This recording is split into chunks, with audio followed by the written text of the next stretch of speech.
नमस्कार, स्वागत है आपका हमारे चैनल में। मैं रानी गुप्ता आपके साथ। बड़ी खबर सामने आ रही है। आपको बता दें, दरअसल गुजरात के जज को लेकर के एक काफी ज्यादा खबर जो है वो झूठी तरीके से प्रकाशित की जा रही थी और कहा जा रहा था कि गुजरात के वही जज हैं जिन्होंने राहुल गांधी को सजा सुनाई थी। उसके बाद सुप्रीम कोर्ट ने उनके प्रमोशन को रद्द कर दिया है। बता दें कि तमाम मीडिया जगत में इस तरीके की खबरें चलाई जा रही थी, लेकिन अब खुद जस्टिस एमआर शाह सामने आए हैं और उन्होंने बार एंड बेंच से बातचीत के दौरान ये कंफर्म किया है कि जो सुप्रीम कोर्ट है उन्होंने राहुल गांधी को सजा सुनाने वाले जज के प्रमोशन पर रोक नहीं लगाई है, बल्कि मेरिट के आधार पर उनको प्रमोट नहीं किया गया है। बता दें, दरअसल गुजरात कोर्ट ने करीब 68 जजों की एक लिस्ट दी थी सुप्रीम कोर्ट को ताकि इनको प्रमोट किया जा सके, जिसके बाद इसमें से राहुल गांधी को सजा सुनाने वाले हरीश वर्मा जज को प्रमोट नहीं किया गया था। और इसके बाद अलग अलग खबरें सोशल मीडिया से लेकर के तमाम न्यूज चैनल्स पे दिखाई जा रही थी और कहा यह जा रहा था कि इन्होंने राहुल गांधी को सजा सुना रखी है, जिसकी वजह से इनके प्रमोशन को रद्द कर दिया गया है। बता दें कि बार एंड बेंच ने 12 मई को रिपोर्ट दी थी और यह स्पष्ट नहीं किया था कि जस्टिस वर्मा स्टे के दायरे में आएंगे या केवल योग्यता के आधार पर प्रमोशन के लिए पात्र होंगे। आपको बता दें, अब वहीं जस्टिस एमआर शाह ने अब ये स्पष्ट कर दिया है कि न्यायाधीश वर्मा स्टे के दायरे में नहीं आएंगे, क्योंकि योग्यता सह वरिष्ठता मानदंड का पालन करने पर वो पात्र हैं। सुप्रीम कोर्ट ने गुजरात की निचली अदालत के 68 न्यायिक अधिकारियों के जिला जज के रूप में प्रमोशन पर रोक लगा दी है। इसके साथ ही इन जजों को उनके पहले वाले पद पर वापस भेजने का आदेश दिया था। ये जो खबर है वो करीब 2-3 दिन पहले आई थी और इन 68 जजों में हरीश वर्मा भी शामिल रहे। बता दें, जिन्होंने मानहानि केस में राहुल गांधी को दोषी ठहराते हुए उन्हें 2 साल की सजा सुनाई थी। वहीं जस्टिस एमआर शाह और जस्टिस सीटी रवि कुमार वाली सुप्रीम कोर्ट की डबल बेंच की इस फैसले के बाद गुजरात हाई कोर्ट के फैसले पर रोक लगा दी गई। दरअसल इन जजों को प्रमोट करने की सिफारिश गुजरात हाई कोर्ट ने की थी। इसके बाद गुजरात की बीजेपी सरकार ने इन जजों के प्रमोशन की अधिसूचना भी जारी कर दी थी। अपने फैसले में जस्टिस शाह ने यह कहा कि राज्य सरकार ने याचिका लंबित रहने के दौरान अधिसूचना जारी की है। हम हाई कोर्ट की सिफारिश और राज्य सरकार की अधिसूचना पर रोक लगाते हैं और जजों को उनके मूल पद पर वापस भेजते हैं। वहीं जस्टिस एमआर शाह ने आगे ये भी कहा कि प्रमोशन मेरिट एवं वरिष्ठता के सिद्धांत तथा योग्यता परीक्षा पास करने के बाद की जानी चाहिए। उन्होंने कहा कि इस तरीके से हाई कोर्ट की सिफारिश और राज्य सरकार की अधिसूचना अवैध है।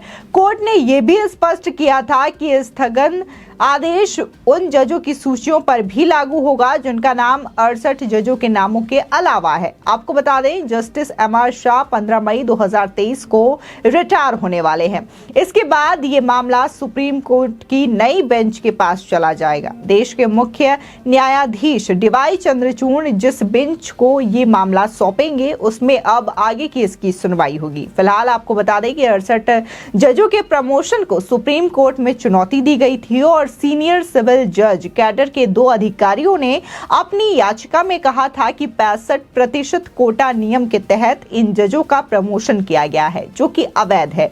याचिका में यह भी दलील दी गई थी कि प्रमोशन मेरिट कम सीनियरिटी के सिद्धांत पर और योग्यता टेस्ट पास करने पर की जानी चाहिए। साथ ही याचिका दाखिल करने वाले न्यायिक अधिकारी रवि कुमार मेहता और सचिन प्रजापत राय मेहता ने अपनी अर्जी में ये कहा कि कई ऐसे जज हैं जिन्होंने प्रमोशन के लिए हुई परीक्षा में ज्यादा अंक हासिल किए हैं, इसके बावजूद उनका सिलेक्शन नहीं किया गया और उनसे कम अंक पाने वाले जजों को प्रमोट किया गया। बता दें कि यह मामला सुप्रीम कोर्ट में फिलहाल लंबित था और पिछले महीने सुप्रीम कोर्ट ने गुजरात हाई कोर्ट और राज्य सरकार को नोटिस जारी किया था। जिस समय सुप्रीम कोर्ट द्वारा नोटिस जारी किया गया उस समय इन जजों के प्रमोशन की फाइल राज्य सरकार के पास लंबित थी। इसके बावजूद 1 हफ्ते के अंदर राज्य सरकार ने जजों के प्रमोशन की अधिसूचना जारी कर दी।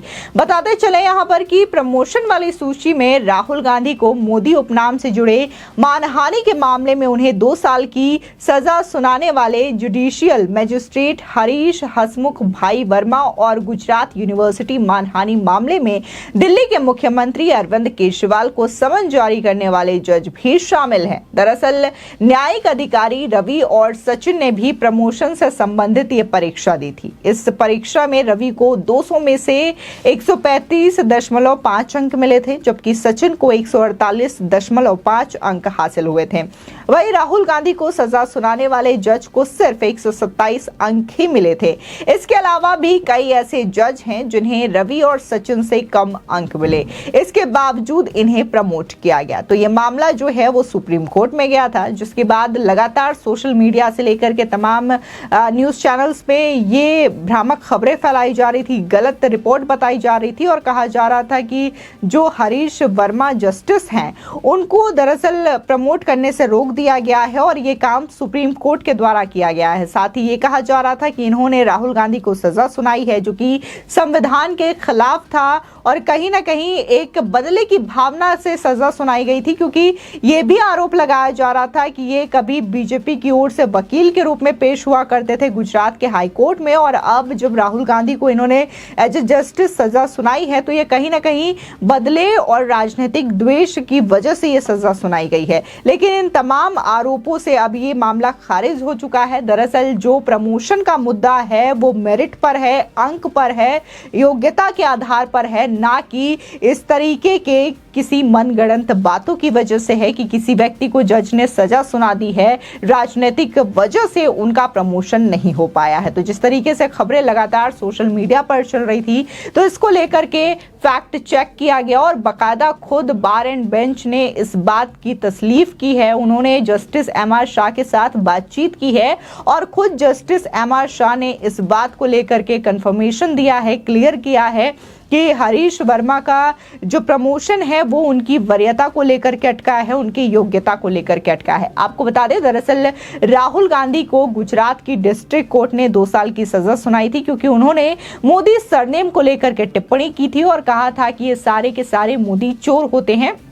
इस तरीके की टिप्पणी की वजह से बाकायदा जस्टिस ने उन्हें यह भी कहा था कि अगर वो माफी मांग लेते हैं तो तमाम मुद्दे खत्म हो जाएंगे, क्योंकि ऑलरेडी सुप्रीम कोर्ट में भी वो 2 बार ऐसे ही माफी मांग चुके हैं अपनी टिप्पणियों को लेकर के।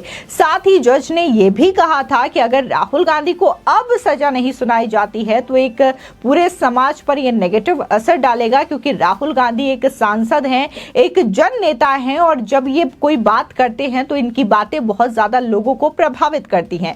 उन्होंने ये भी कहा कि सुप्रीम कोर्ट ने ऑलरेडी इनको 2 बार मौका दे दिया है, इसके बावजूद राहुल गांधी नहीं सुधरे और इस तरीके की टिप्पणी लगातार बिना किसी सबूत के आधार पर किए जा रहे हैं, जिसके बाद राहुल गांधी को यह सजा सुनाई गई थी। फिलहाल इसको लेकर के काफी ज्यादा बवाल भी देखने को मिला। लगातार कांग्रेस यही कहती रही कि यह तानाशाही है, पूरी तरीके से असंवैधानिक है और सिर्फ और सिर्फ राजनीतिक द्वंद की वजह से उनकी सदस्यता रद्द की गई, उन्हें सजा सुनाई गई, क्योंकि बीजेपी ये जानती है कि अगर 2 साल से ज्यादा किसी एमपी एमएलए को सजा सुनाई जाती है तो उनकी सदस्यता रद्द हो जाती है। और सेम यही स्थिति जो है राहुल गांधी के केस में देखने को मिलती है। राहुल गांधी को जब 2 साल की सजा सुना दी गई तो उनकी संसद की सदस्यता को रद्द कर दिया गया। बाकायदा जो सदन की ओर से उन्हें नोटिस गया और उन्हें बंगला खाली करने को भी कहा गया और उनकी सदस्यता भी वापस ले ली गई, जिसके बाद उन्होंने अपना बंगला भी खाली किया और अपनी मां सोनिया गांधी के यहां पर वो शिफ्ट भी हो गए। और इस चीज को लेकर के काफी ज्यादा राजनीति देखने को मिली। लगातार जो कांग्रेस के नेता रहे, राहुल गांधी रहे, उनका आरोप था कि ये बीजेपी की वजह से हुआ है, जबकि अगर सही मायनों में देखें तो ये इसलिए हुआ है क्योंकि राहुल गांधी ने मोदी सरनेम को लेकर के टिप्पणी की थी और राहुल गांधी को सजा दरअसल कोर्ट ने सुनाई है, ना कि बीजेपी के नेताओं ने। फिलहाल इस खबर को लेकर के आपकी क्या राय है हमारे कमेंट सेक्शन में जरूर बताएं। आगे की और भी अपडेट के लिए चैनल को सब्सक्राइब करना ना भूलें।